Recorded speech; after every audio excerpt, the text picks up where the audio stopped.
Hi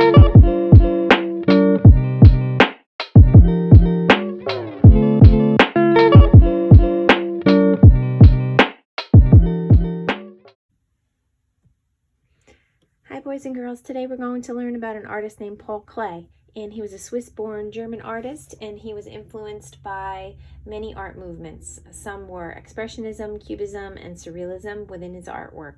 He worked with many different art materials, and he usually combined them into one work of art. He would draw on canvas, burlap, muslin, which is fabric, gauze, other types of fabric. He even drew on wallpaper and newspapers. He used many different types of materials, pastels, oil paints. He used printmaking, and he would combine them all into one work of art. And we're going to be using crayons and watercolor to create our Paul Klee cat. So we're going to take a look at this painting that he created, and it's called Cat and Bird. And I want you to take a good look at this painting, and I want you to start thinking about why would he paint the picture or draw a picture of a bird sitting on a cat's head. So I want you to think about that, and then when we have class, we'll talk about it, okay? And if you want to use different materials besides crayons and watercolor paint, you certainly can. These are just the materials that I am working with today, and because we're working virtually, I figured you would have these materials at home. Okay, so let's get started. This cat is painted in more of an abstract way. It does look like a cat, but it's more cartoony. This doesn't look like a real cat, but it does have features that a real cat would have, like these almond-shaped eyes and the pupils that are almond-shaped, vertical almond shapes. Take a look at this nose. What shape is that, and what feeling does that represent? So I wonder if that has something to do with the bird that's drawn on the forehead. Okay, so we're going to be using lines and shapes to create our Paul Klee cat. So let's get started. Remember, friends, I would like you to start with a pencil, but I'm going to use Sharpie so that you can really see what I'm doing. And we are drawing our cat in a much more abstract way. We are not necessarily drawing our cat to look very realistic, okay? So here we go. The first thing I would have you guys do is draw a very big U shape on your paper. So I'm drawing what looks like a giant letter U on my paper. Okay, so there you have it. From the top of one ear to the bottom of the chin to the top of the other ear. The next step would be to find the center of your face, or find your center of the U, and make a small dot, okay? Because now we're going to draw from the top of what's going to be this ear a curved line to there. And if you don't like your line, just erase it and try it again. That's why you want to sketch light until it's right. And then from here, we're going to draw another curved line to the center. Once we have that done, we're going to be drawing the top of the cat's head, and we'll put it somewhere over here, not quite touching the top of the paper, but pretty close. Okay? And then the next thing that we can do is we can begin to draw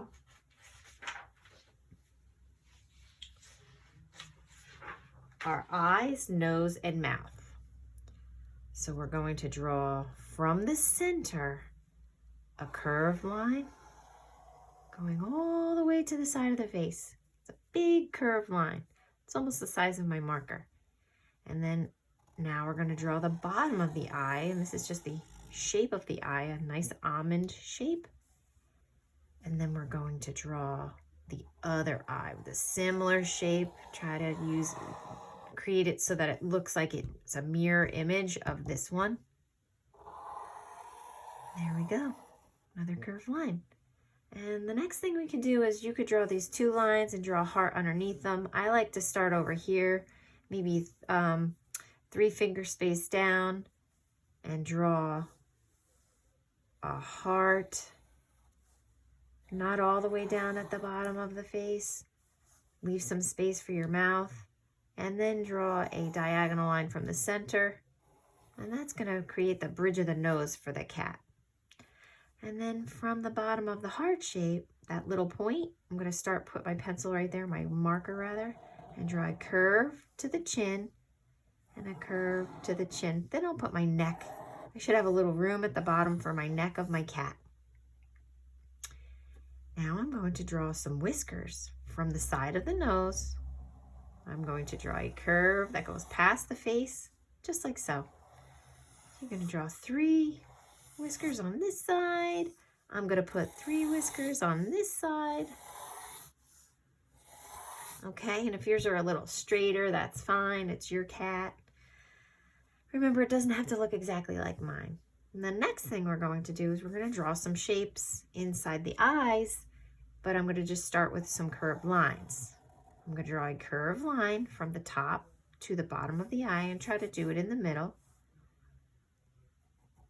so that your eye looks like it's in the middle rather. And then I draw another one on the other side. So now my shape, almost a full circle, should be in the middle of this almond. And the next thing I'm going to do is draw an almond shape, a vertical almond shape, but I'm going to draw 2 shapes inside of it. I'm going to draw an oval up here and then a small oval here. And then this is where I can start to color in. This becomes the pupil of my cat's eye. So I'm just going to color it in black. You could color it in black with your pencil, but you will go over it with your crayon. Okay, so they should look nice and dark. And then on this eye, I'm going to do the same thing. I'm going to draw a curve and a curve in the opposite direction to kind of create the roundish shape inside my almond shape. And now I'm going to draw the almond shaped pupil, an oval and a mini oval over here, and again fill in the black pupil. And our cat is more cartoony looking. And lastly, we need to draw in our bird, and we will do that like so. Just draw in a round head. I put a beak on the end. If you want to start with a circle and add 2 triangles for a beak. We just drew birds with our last project, so you should be able to draw this very cartoony, primitive looking bird. Okay, it's not even as realistic as the last birds we were drawing because we're working abstractly, so it doesn't have to look realistic. So now you should have the outline of your cat drawn in pencil, and then you can go over it. I suggest using a black crayon to outline your cat, or a permanent Sharpie marker if you're allowed to use it, to go over all of your pencil lines to make them nice and dark so that we don't lose our outlines when we color it in with crayon, and then when we paint our background in with watercolor, we will still see our outlines. So for this part of the project, we're going to add the color to our Paul Klee cat, and we're going to use crayons, but if you want to use colored pencil, you certainly can. You just have to make sure you fill most of the white space with your drawing material so that when we add the watercolor, if you should hit your project, it won't stick to your cat. The watercolor stays in the background. I like to mix and blend my colors. I'm going to start with my eyes, and I used a yellow green to blue.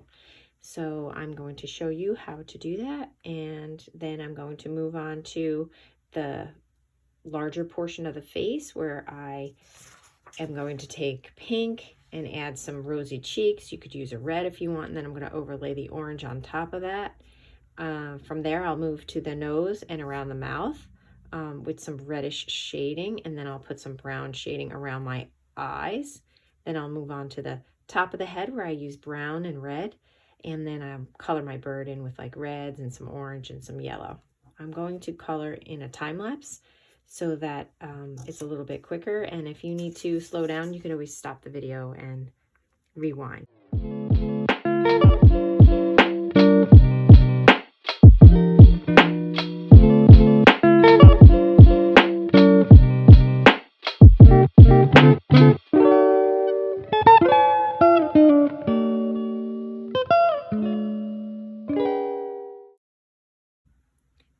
For the next portion of the project, I'm going to paint the background with cool colors. So we use relatively some warm colors using reds and oranges in this bird. We use some cool colors in the eyes. You can make your eyes any color you would like. You don't have to copy the way I did it.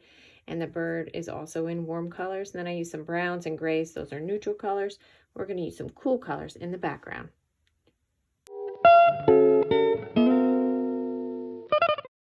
If you'd like to make the background of your paper look a little bit more interesting before you add color, you can create a wax resist by just putting some, let's say some stars with a lighter color like a yellow or even a white, or some moons,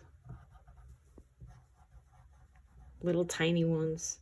You could even just do polka dots. And I want to show you, if you use a crayon, it has to be done in crayon, and you press really, really hard, you can actually create a really interesting background that looks a little bit more interesting than just painting. Create a wax resist. Watch what happens when I paint over these really darkly colored in crayon marks.